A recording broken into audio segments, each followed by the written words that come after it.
Hi, I'm Adam Lum. Thanks for joining me while we dig into understanding how I made this oil painting.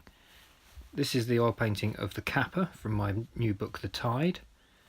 You can see me here, having done the initial sketch, transferring it to the board using tracing paper.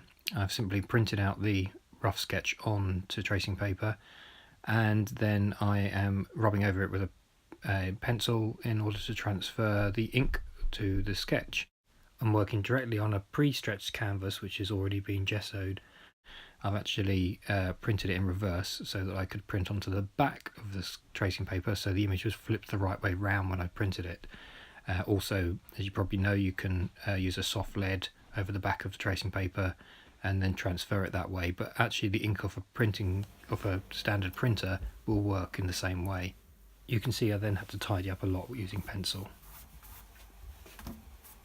This is the final stage then to get ready for the painting, which is to apply more gesso, this time over the top of the pencils, partly to seal them so they don't smudge when I apply the oil paint, and also to make sure that the oils have got a good texture to adhere to.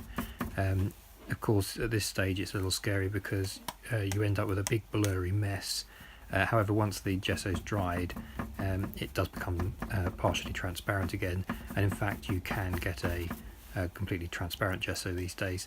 I've always used Winsor & Newton, and they make both the transparent and the white gesso.